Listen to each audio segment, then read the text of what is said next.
Mari kita bersatu di dalam doa.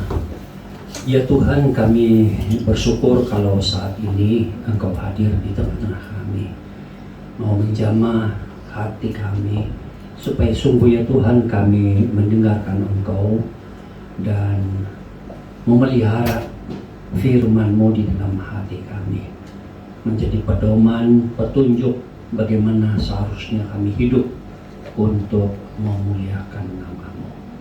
Saat ini ya Tuhan, kami akan mendengarkan uraian firman-Mu. Berbicaralah kepada kami, karena kami sudah siap untuk menerimanya.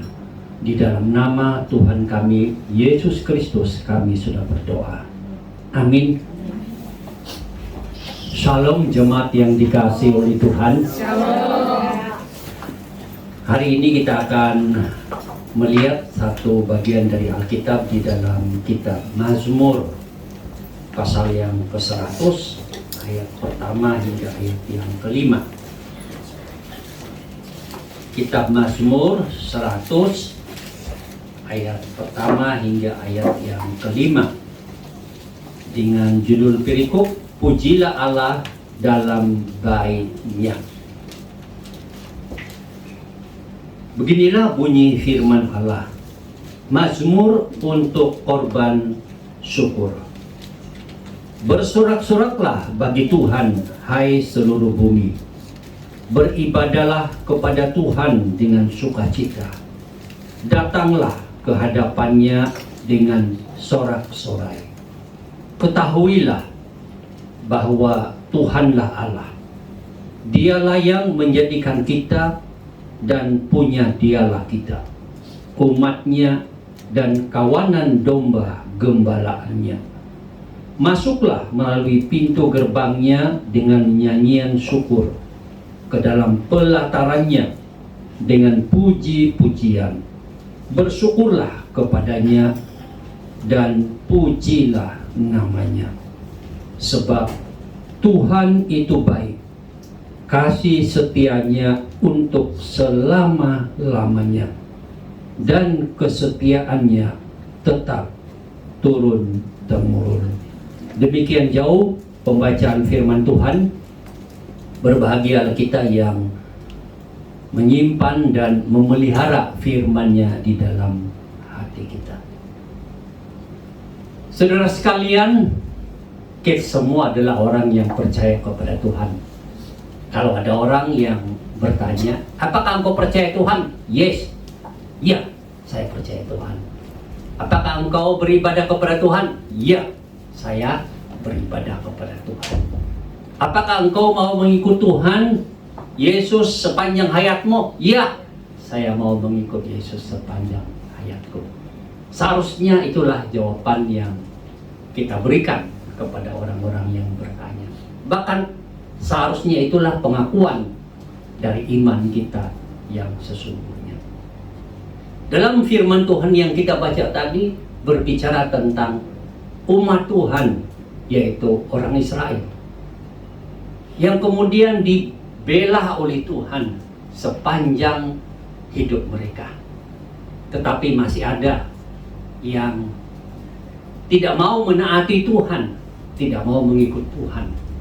Bahkan ada hati yang hambar terhadap Tuhan. Hati yang memang mungkin mengatakan percaya kepada Tuhan. Mungkin masih datang ke bait Allah. Mungkin masih memberikan korban persembahan. Tetapi jiwanya sudah hambar terhadap Tuhan. Atau katakanlah hatinya itu sudah mati terhadap Tuhan. Segala sesuatu kegiatan agamawi yang dia lakukan hanya semata-mata karena kebiasaan. Hanya semata-mata karena orang lain melakukannya, maka aku melakukannya. Makanya firman Tuhan ini mengingatkan bangsa Israel itu bahwa kalau sesungguhnya kamu mengakui Tuhan di dalam hatimu, maka engkau harus memiliki hati yang bersorak-sorak. Di sini yang digambarkan sorak-sorak bukanlah apa yang didengar semata-mata. Dalam kebiasaan bangsa Israel, mereka menuju ke Bait Allah dengan rombongan, dengan sorak-sorai, dengan pujian-pujian yang mengagungkan nama Tuhan. Tapi sesungguhnya Tuhan tidak mau hanya mendengar suara yang kuat dalam sorak-sorakan. Itu bukan sesungguhnya yang menggambarkan atau mewakili pribadi sang penyembah. Sesungguhnya yang Tuhan mau adalah hati mereka. Yang ada di dalam hati mereka yang sungguh-sungguh memiliki sorakan atau dalam bahasa yang lain kebanggaan kepada Tuhan. Itu juga yang Tuhan mau, supaya saudara dan saya bukan saja memuji Tuhan dengan suara yang keras, dengan musik yang hebat, tetapi jauh di dalam hati kita seharusnya lebih kuat lagi kita memuji Tuhan. Yang sesungguhnya harus ada di hati kita adalah satu, kebanggaan kepada Tuhan. Apa itu kebanggaan? Kalau saudara adalah orang yang ngefans seseorang, artis, ada satu rasa yang begitu dekat dengan dia, begitu kalau melihat itu sepertinya segala sesuatu sudah tidak berarti selain wajahnya dan kehadirannya. Dan satu saat dia datang begitu dekat dengan saudara, atau dikabarkan bahwa dia akan datang ke tempat saudara. Saudara bisa bayangkan bagaimana ribuan orang yang juga ngefans dengan dia, senang dengan dia, itu datang begitu banyak dan begitu muncul saja dia. Apa yang saudara dengar? Sorakan, teriakan, kebanggaan. Betul-betul tidak peduli lagi apakah jalannya becek, apakah jalannya ada duri atau sulit untuk berjalan menuju kepada orang itu, tetap saja tidak menjadi alasan.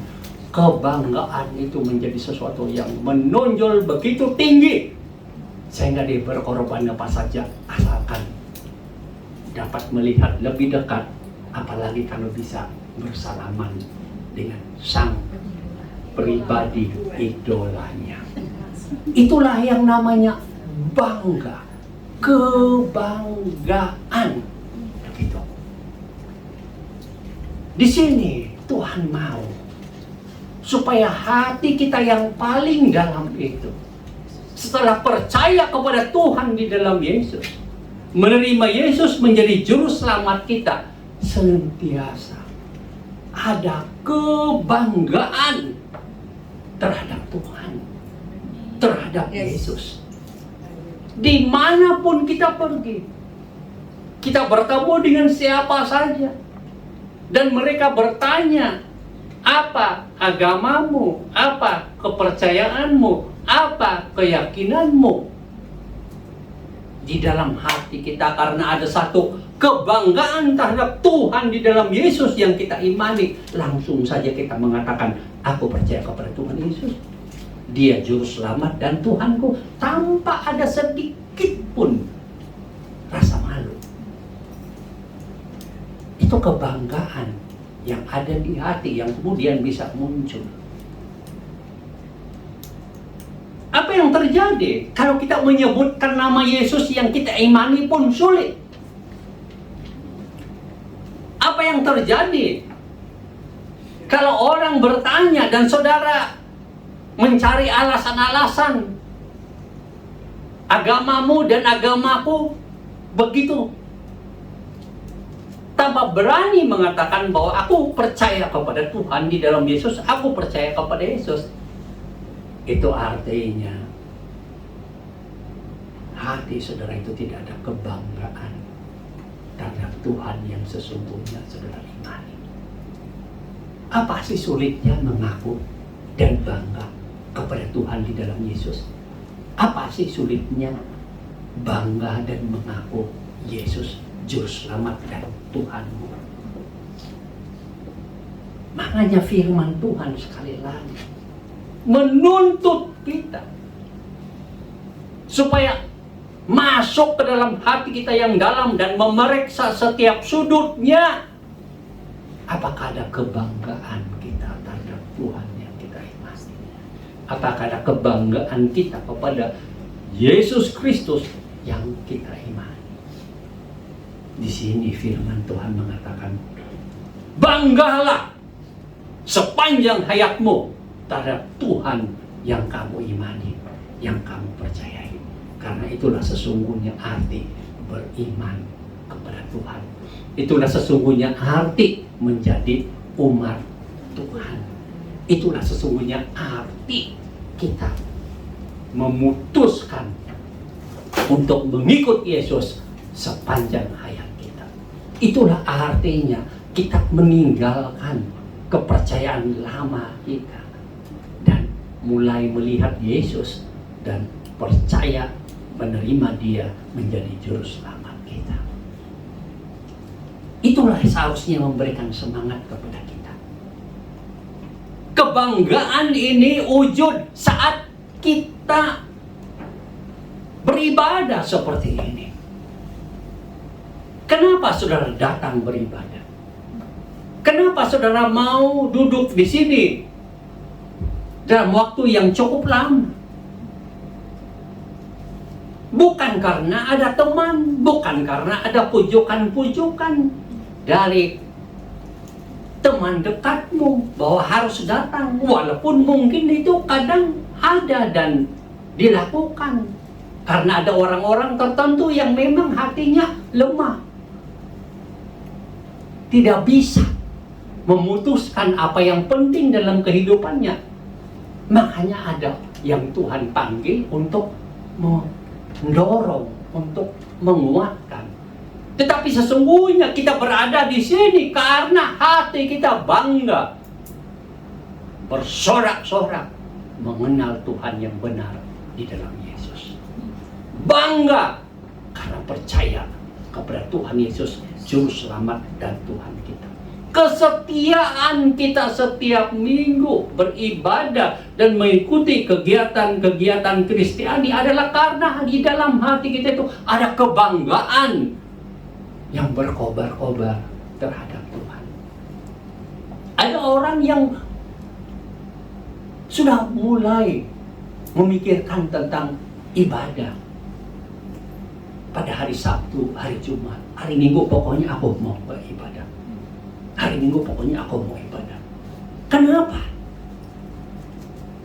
Dia mungkin juga tidak bisa menjelaskan dengan kata-kata puisi indah dan sebagainya, tapi dia tahu dan sadar di hatinya itu ada satu kebanggaan kepada Tuhan yang diimani, yang dia percayai, makanya dia datang beribadah.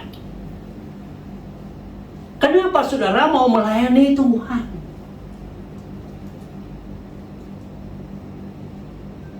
Karena saudara itu bangga kepada Tuhan yang saudara imani. Mungkin waktu akan dituntut, perhatian akan dituntut.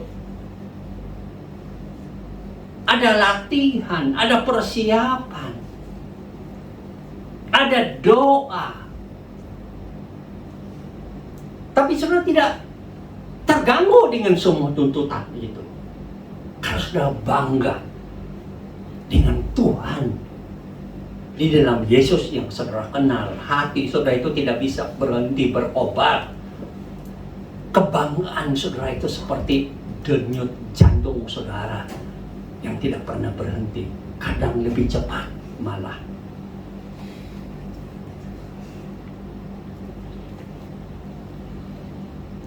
Itulah yang menyebabkan kita berkorban apa saja demi melayani Tuhan di dalam Yesus yang kita banggakan. Luar biasa hati kita itu yang sudah ditawan oleh Tuhan, sudah ditawan oleh Roh Kudus, yang Yesus hadir di dalamnya, Roh Allah, Roh Kudus hadir di dalamnya, membuat kita terus-menerus bangga karena percaya kepada Tuhan. Kebanggaan ini bukan membabi buta, atau tidak ada alasan sama sekali. Di dalam firman Tuhan yang kita baca tadi bahwa Dialah Tuhan yang agung di seluruh bumi, sehingga ada nuansa ajakan seluruh bumi, dalam arti yang lain seluruh ciptaan Tuhan bersorak-soraklah bagi Tuhan, banggalah kepada Tuhan. Karena Dia Tuhan yang benar, pencipta langit, bumi, dan segala isinya. Kalau kita hanya mengatakan aku percaya kepada Tuhan, orang juga bingung, Tuhan mana yang kamu imani? Karena menyebut kata Tuhan, ada banyak agama yang menggunakan nama Tuhan. Sebaiknya kita gunakan Tuhan di dalam Yesus Kristus. Tuhan yang diajarkan oleh Alkitab, yang menciptakan langit, bumi, dan segala isinya. Dia adalah Tuhan yang benar. Tuhan mana yang kau imani? Tuhan di dalam Yesus Kristus, Tuhan yang diajarkan oleh Alkitab. Amin. Dan lagi, firman Tuhan bilang apa? Dialah pencipta kita. Siapa yang membuat saudara bisa hadir di dunia ini? Tuhan. Saudara tenang-tenang saja, senyum-senyum saja saat ini. Siapa yang membuat saudara itu bisa ada di sini? Tuhan. Kalau begitu hati kita kan seharusnya bangga terus-menerus. Karena Tuhan yang menciptakan aku ada di sini, aku hadir di sini, aku hidup di dunia ini. Tuhan itu penciptaku, maka aku kagum kepada Dia. Aku bangga kepada Dia. Begitu. Jadi kebanggaan kita kepada Tuhan, kekaguman kita kepada Tuhan adalah kita juga tahu bahwa Dialah yang menciptakan kita.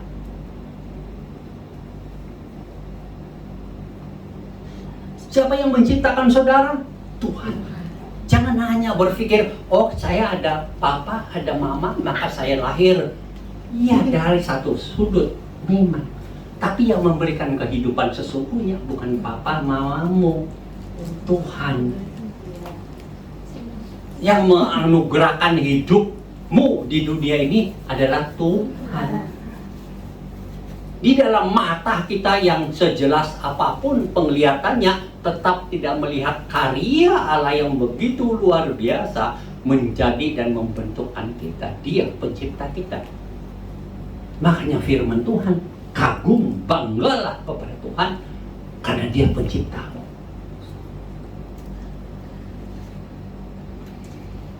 Jelas kok firman Tuhan.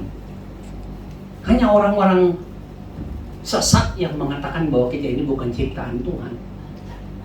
Ya silakanlah mereka mau dari ciptaan apa.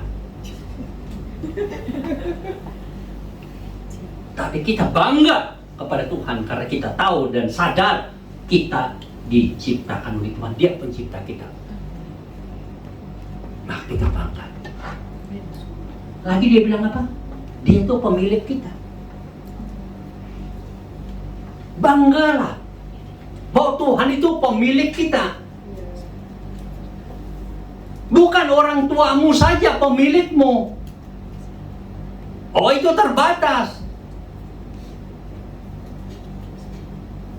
Ada waktu mereka seperti embun pagi. Ada yang kemudian hilang, sirna. Mereka itu seperti bunga yang mekar, besok jatuh dan tiada sudah. Banggalah kepada Tuhan, pemilikmu. Kita semua sudah percaya kepada Yesus, bahkan firman Tuhan katakan kita adalah anak-anak Allah, bukan? Kita adalah milik Allah, bukan? Harta Allah, bukan? Biji mata Allah, kata puisi pemazmur. Penting. Oh, kita ini milik Allah. Dalam hidup kita, kadang kita berpikir, aku ini bukan siapa-siapa. Oke-oke saja kalau kita melihat diri kita, perawakan kita, tinggi kita, jalan kita, bentuk kita. Ya, aku bukan siapa-siapa, itu oke-oke saja.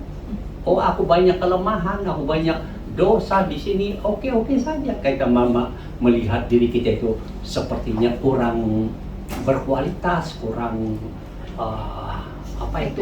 membanggakan. Tapi kita harus ingatkan pikiran kita, hati kita. Tuhan itu pemilikmu, yang memilikimu. Artinya apa? Tuhan akan memelihara, menjaga, merawat sampai kita masuk ke dalam kerajaan surga selama-lamanya. Jadi kalau saudara mulai meragukan keberadaan saudara, langsung tenang dan katakan, pemilikku adalah Allah. Aku adalah milik Allah. Kiri kananmu menghujanimu dengan tombak-tombak kebencian, hinaan, berdiri tenang saja. Tidak apa-apa. Aku ini milik Allah. Tuhan adalah pemilikku. Aku inilah yang begini-begini ini, milik Tuhan. Siapa yang berani mengganggu milik Tuhan? Coba aja kalau ada milikmu diganggu orang, bagaimana matamu? Tambah satu di sini. Bagaimana jantungmu? Oh, bukan saja jantungmu yang begini, tangan juga begini-begini, kaki juga. Tidak bisa, itu milikku. Ojo, jangan diganggu ya. Jangan, begitu kan? Bayangkan Tuhan itu pemilik dirimu dan ada orang yang mengganggu. Silakanlah orang di luar sana menghinamu habis-habisan. Silakan berbuat jahat kepadamu. Welcome. Welcome itu orang berbuat jahat. Dan saudara katakan, Tuhan, itulah orang yang berbuat jahat kepadaku. Saya serahkan kepadamu, lakukan yang terbaik bagi dia. Kalau tetap keras hatinya, ya tidak bisa buat apa-apa lah Tuhan. Engkau sendirilah yang menjatuhkan apa yang layak keadilanmu kepada dia. Begitu kan? Makanya hati-hati saudara kalau menjati orang. Di tempat ini kalau saudara menjati orang, itu orang berdoa begitu, kira-kira bagaimana saudara? Tuhan, orang-orang yang ini, saya sudah tidak bisa buat apa-apa Tuhan. Saya serahkan ke tangan-Mu. Lakukanlah apa yang menurut-Mu baik, supaya dia bisa bertobat berubah jadi baik Tetapi kalau hatinya keras saja Tuhan, tidak dengar-dengaran, oh Engkau sendirilah yang menurunkan keadilan-Mu, penghakiman terserah Tuhan, aku berserah saja. Makanya hati-hati kalau menjati orang. Kali itu orang berdoa begitu, habis saudara, habis. Makanya saat ini kalau saudara pernah menjati orang, cepat-cepat bertobat, dengar suara Tuhan. Oh benar Tuhan, Aku mau bertobat sekarang, aku mau bersikap sekarang. Jangan sampai aku ini keras hati, penghakiman Tuhan turun ke atasku. Kan begitu. Tuhan tetap membela engkau, miliknya. Jangan takut. Jangan takut. Saudara punya kesaksian yang tidak bisa ditulis 1-2 kalimat. Begitu banyak. Dan saudara melihat kehancuran demi kehancuran di pihak penjahat-penjahat. Bukan saudara sebenarnya mau bagaimana, tapi saudara hanya berserah kepada Tuhan. Tuhan lakukan yang terbaik bagi dia. Kalau tetap hatinya keras, Tuhan punya cara tersendiri. Begitu kan? Nah, cara Tuhan yang terbaik. Percayalah. Jadi dia itu pemilik hidupmu. Makanya kita bangga punya Tuhan yang memiliki aku, yang kalau dilihat di cermin saudara juga kecewa. Tapi Tuhan bilang, inilah anakku, milikku, hartaku. Wah, kita tidak bisa tidur kalau ingat-ingat itu ya. Yang begini-begini kok milik Tuhan. Ya aduh, luar biasa. Terus apalagi yang firman Tuhan bilang? Dia itu gembala hidupmu. Tuhan itulah penciptamu, pemilik hidupmu, gembala hidupmu. Apa itu gembala? Hati gembala itu saudara tahu. Terlalu banyak penjelasan dari sekolah minggu sudah tahu dan dengar bahwa dia akan menjaga domba-dombanya itu semua dengan yang terbaik. Yang terbaik. Tidak ada gembala yang menjaga domba untuk dicederahkan, dijadikan yang terburuk hidupnya. Tidak ada itu. Dia akan usaha yang terbaik. Kita itu semua punya pengalaman memelihara ternak, ya kan? Apapun bentuknya. Tidak ada saudara yang melihat ternak saudara injak-injak. Tidak ada itu. Saudara berkorban. Bangun pagi, sediakan makanan yang perlu dan dijaga dan dilihat. Loh kok tadinya 10 ketinggal 7. Nah kan saudara sudah mulai cari kenapa ini dan di mana ini, apa yang terjadi ini? Apakah ada binatang lain yang datang atau ada binatang manusia yang datang ambil? Kita kan tidak tahu. Ya kan? Kita mulai mencari tahu kenapa. Itulah hati seorang gembala, pemelihara, begitulah. Yang terbaik dia berikan, walaupun itu hanya ternak atau binatang.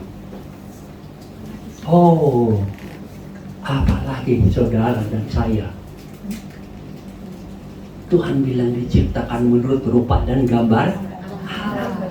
Tuhan bilang kamu adalah anakku. Oh, penggembalaannya itu sempurna. Dan tujuannya itu adalah memelihara, menjaga. Kalaupun ada yang nakal, Tuhan tetap mau berusaha yang terbaik untuk menolong kamu kembali. Itu pengalaman saudara kan? Domba-domba yang lari dari Tuhan, kandang begitu bagus,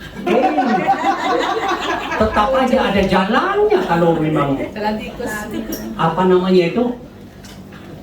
Ya, orang jahat itu ada saja idenya itu loh, bagaimana mau lari, ya kan? Coba tanya itu pencuri itu, ada saja idenya bagaimana dia bisa mencuri. Heran ya. Mau dia, kita kadang-kadang nggak bisa pikir. Loh, kok bagaimana dia kok pikir itu ya? Bagaimana ya?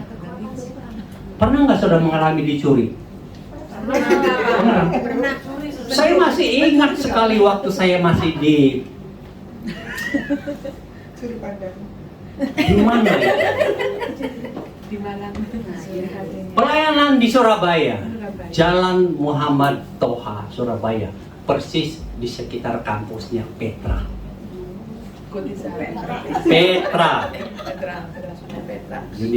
Universitas Petra. Jadi jemaat saya itu semua mahasiswa.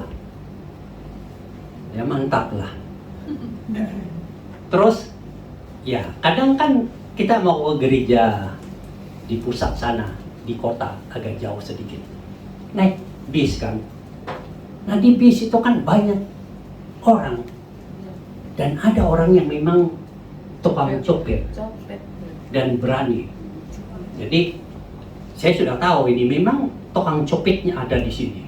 Jadi bag saya dompet disimpan baik-baik. Saya hanya tinggalkan Rp1.000 di sini. Begitu saya turun dari bis, terus saya cek, loh kok hilang? Kita mau mikirkan bagaimana dia bisa ada ide itu loh. Bisa nggak kerasa. Magic. Saya turun begitu langsung hilang gitu loh. Sampai saya mikir bagaimana. Ada satu pengalaman lagi. Saya duduk di sini, tiba-tiba nyerobot orang-orang muda.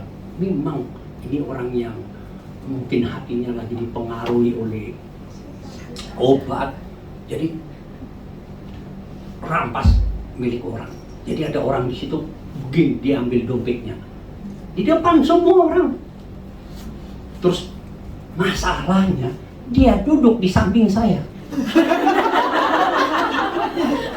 Masalahnya itu.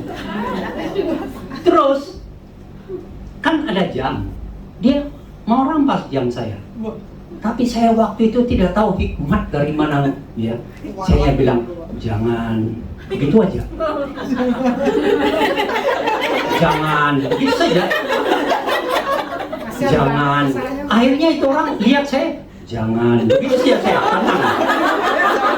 Terus itu orang sampai dia berdiri pergi. Sampai saya pikir-pikir, loh hikmat dari mana itu? Tapi maksudnya itu dia itu ada saja kesempatan untuk mencari jalan bagaimana mendapatkan. Begitu. Ya kan? Itulah saudara dan saya. Ada kesempatan yang kita tidak tahu bagaimana mau lari dari Tuhan. Ini domba-domba yang hilang semua. Tersesat. Nggak tahu bagaimana. Padahal mungkin pernah dengar firman Tuhan juga. Dikhotbahin dari sekolah minggu sampai dewasa juga. Tapi ada saja jalan. Nggak tahu kenapa itu. Kalau sudah jadi pikirannya nyesat ya, cari jalan yang sesat. Tapi Tuhan itu gembala hidupmu. Makanya aku udah kembali semua sini. Sudah senyum semua. Udah kembali semua. Ada saja cara Tuhan untuk membawa kamu kembali, ya enggak? Haleluya. Yang tadinya sesat minta ampun, cari jalan sini untuk lari dari Tuhan. Tuhan tenang saja. Karena dia melihat. Tinggal saja sudah diingatkan. Take. Akhirnya saudara semua kembali. Nah ini. Senyum. Itulah Tuhan itu gembala hidupku seperti itu. Indah bukan? Dan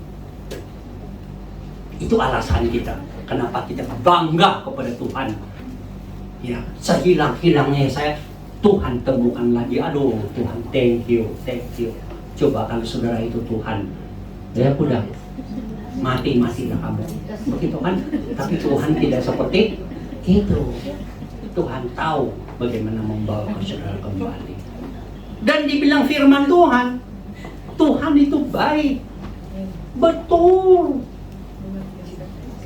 Tuhan itu baik. Baiknya saudara dan saya itu tidak ada apa-apanya. Kadang ada orang yang berbuat baik untuk mencari keuntungan. Dipujilah. Ditulis-tulis namanya, di-share lah.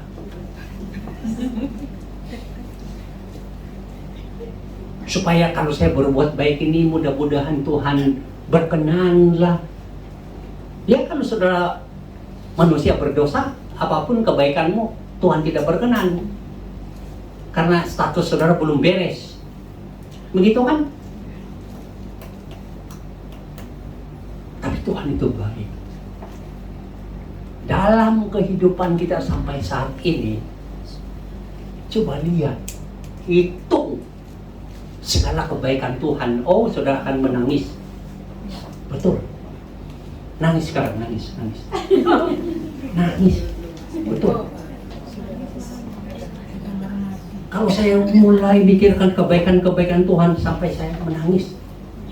Karena saya sudah tidak bisa hitung, kan tidak bisa tahan. Tuhan yang begitu luar biasa terhadap saya yang terbatas dan banyak kesalahan dan banyak kesesatan. Tapi ada Tuhan yang begitu baik terhadap hidupku.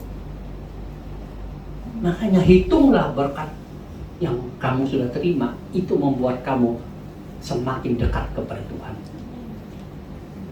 Kalau Tuhan itu di lantai 20, hitungan berkat yang pertama, kamu sudah naik 1 lantai. Yang kedua, sudah naik 1 lantai. Hitung lagi berkat 10 lantai, 15 lantai. Dan langsung sampai ke lantai 20, ketemu sama Tuhan. Mengalami Tuhan, oh indahnya Engkau ya Tuhan. Jadi mengucap syukur itu semacam satu tindakan yang kita lakukan untuk mendekatkan diri kepada Tuhan dan merasakan segala keindahan bersama dengan Tuhan. Jadi kalau orang yang tidak pernah merasakan kebaikan Tuhan, tidak merasakan penyertaan Tuhan, tidak merasakan Tuhan itu hadir, atau dalam bahasa lain, tidak merasakan hadirat Tuhan di dalam hidupnya, jangan-jangan dia tidak mengucap syukur ini. Tidak pernah mengucap syukur. Mengucap syukur pun hanya kata-kata sepele saja. Tuhan terima kasih makanan ini, amin. Karena tiap hari sudah melakukan seperti kebiasaan. Bukan dari hati, dari mulut tok. Kita pun tidak mau kalau orang berterima kasih kita dari mulut, ya kan? Memuji kita dari mulut, ketahuan itu kalau orang memujimu dari mulut. Begitu dia pusing belakang, bahasanya lain. Begitu ketemu teman-temannya, bahasanya lain. Sebaik-baik engkau pun, dia tahu saja mencari yang jahat. Memang orang jahat itu begitu ya. Makanya orang baik itu ya, hati-hati dia bilang. Karena sebaik malaikat pun jadi setan. Jadi sebaiknya kita ini hati-hati, saudara bisa jadi setan. Tapi kalau saudara berhati-hati, saudara tetap malaikat. Nggak mau ikut setan. Makanya lihat hatimu, jiwamu. Betul-betul kasih bersyukur dari hati yang paling dalam ini. Kalau sesungguhnya kita lakukan, kita akan mengalami Tuhan. Kita akan bangga sama Tuhan. Amin. Kita akan kagum sama Tuhan. Kita akan bersorak-sorak kepada Tuhan. Makanya ada orang yang kalau dia memuji Tuhan itu dari hati yang paling dalam sampai dia menangis juga ada.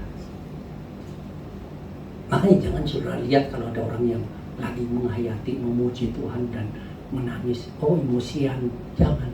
Dia lagi mengalami Tuhan di dalam kehidupannya. Begitu. Bukan berarti dia ada penguasaan diri, ya. Lalu suruh memuji Tuhan, teriak-teriak, loncat-loncat, guling-guling di tengah sana. Aku ini Pak sedang memuji Tuhan, bukan juga. Tidak penguasaan diri, tetap sadar diri bahwa sedang itu memuji Tuhan. Guling, angkat tangan, puji Tuhan, ya tetap memuji Tuhan, tapi ada penguasaan diri juga. Tuhan kita itu baik. Amin. Simpan di dalam hati. Kasih setianya berapa? Selama-lamanya. Ingat ya, kasih setia Tuhan ini, dia bukan kasih setianya dalam pengertian Allah Bapa, Allah Anak, dan Allah Roh Kudus, tapi konteks ini adalah Allah Tritunggal itu sendiri. Tunggal tiga itu sendiri ada kesetiaannya kepada kita umatnya, kepada kita anak-anaknya. Kita itu orang yang kurang setia sebenarnya. Setia kita begitu disakiti langsung udah sampai di sini hubungan kita. Oke. Itu kita kan. Nggak ada kasih setia kita selama-lamanya. Nggak ada itu. Nah kan banyak orang yang saudara-saudara buang dari hidup saudara. Ya memang ada orang yang seperti itu dan kita tidak bisa berbuat apa-apa. Dan kadang kita mengundurkan diri dari pertemuan orang-orang yang seperti itu. Supaya kita itu bisa hidup lebih dekat kepada Tuhan, bukan lebih dekat kepada setan, iya enggak? Kalau saudara pertama kita itu memang diperintahkan oleh Tuhan pergi ke tempat orang yang tidak mengenal Tuhan supaya kita membawa kesaksian dan membawa mereka mengenal Tuhan. Itu perintah Tuhan. Tapi kalau kita sudah di sana, di kelompok itu terus menerus dan kita bukan semakin rohani, makin rusak pikiran kita yang tadinya baik, tiba-tiba bersama mereka, rusak pikiran kita. Tadinya bahasa kita rohani, memberkati orang, karena kelamaan bersama mereka, udah jahat kata-katanya. Bersama ini, selama ini, sikap kita oke saja, bagus. Bersama mereka langsung sikap kita sudah lain. Itu baru firman Tuhan bilang apa? Keluar. Lari. Jangan berkumpul di situ karena engkau tidak mungkin menjadi orang baik di tempat itu karena udah ujian. Saudara sudah menguji 1 bulan, 2 bulan, 3 bulan saya semakin jahat, saya semakin tidak mau ke gereja. Nah, karena penyakit ketularan COVID tidak ke gereja. Ketularan itu. Tiap hari harus kasih vaksin itu dan Tuhan punya vaksin, jangan main-main. Bisa demam 1 tahun barangkali. Syukurlah kalau demam dan sadar, ya enggak? Kasih setia Tuhan selama-lamanya atas hidupku. Saudara itu kita ini bukan baik-baik amat, tapi Tuhan itu setia. Sekali Dia memilih kita, memanggil kita, menjadikan kita anak-anaknya, Dia akan menjaga dan memelihara kita sampai kepada tujuan. Sampai kepada tujuan. Yaitu apa? Hidup di dunia dan kita sampai di surga. Saat sudah menutupkan mata saudara kaget sekali. Betul. Kalau tidak ada orang yang kaget ini ada 2. Kaget sekali. Aduh, saya sudah di surga bersama dengan Tuhan. Semua orang memuji Tuhan. Yang tadinya saudara-saudara biasa-biasa saja teriak-teriak di surga. Saking bangganya memuji Tuhan. Ya kan? Itu kesetiaan Tuhan. Tapi ada juga orang yang merasa diri setia kepada Tuhan. Begitu dia buka mata di neraka,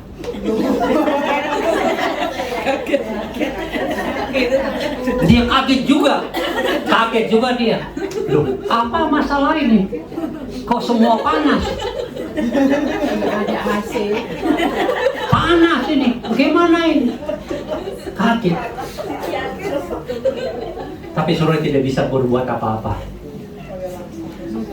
Karena saudara adalah hanya pengikut Tuhan yang palsu semata. Engkau menyebut namaku Tuhan, Tuhan, Tuhan. Tapi sebenarnya hatimu itu tidak ada Tuhan. Engkau tidak bangga dengan aku. Engkau tidak kagum dengan aku. Engkau hanya kagum dengan dirimu sendiri. dengan kebaikan yang kau lakukan, pelayanan-pelayanan yang kau lakukan, pengetahuan-pengetahuan rohani yang kau lakukan. Kau bangga sepertinya kau memiliki segala-galanya, tapi hatimu kosong terhadap aku. Karena dalam kehidupanmu, engkau lebih banyak menyangkal aku daripada kagum kepadaku, bangga kepadaku. Kadang kita begitu kan? Karena kesetiaan Tuhan ini selama-lamanya, oh kita bangga kepada Tuhan kita. Inilah yang membuat hati kita itu bersorak-sorak. Tidak hentinya bangga kepada Tuhan, tidak henti-hentinya. Dalam minggu-minggu ini mulai bangga kepada Tuhan. Tuhan, aku bangga kepadamu. Tuhan, aku bangga kepada Tuhan Yesus. Aku bangga Tuhan itu adalah memiliki hidupku, penciptaku, pemilik hidupku, gembalaku. Tuhan itu baik. Tuhan itu penuh kasih setia selama-lamanya terhadap aku. Aku bangga kepadamu Tuhan. Tiada yang lain selain Engkau. Tuhan pasti menguatkan kita, menolong kita supaya kita bangga kepada Tuhan dari dalam hati kita yang paling dalam, dan selalu mengatakan, Tuhan, aku bangga kepadamu. Amin. Amin. Kita berdoa.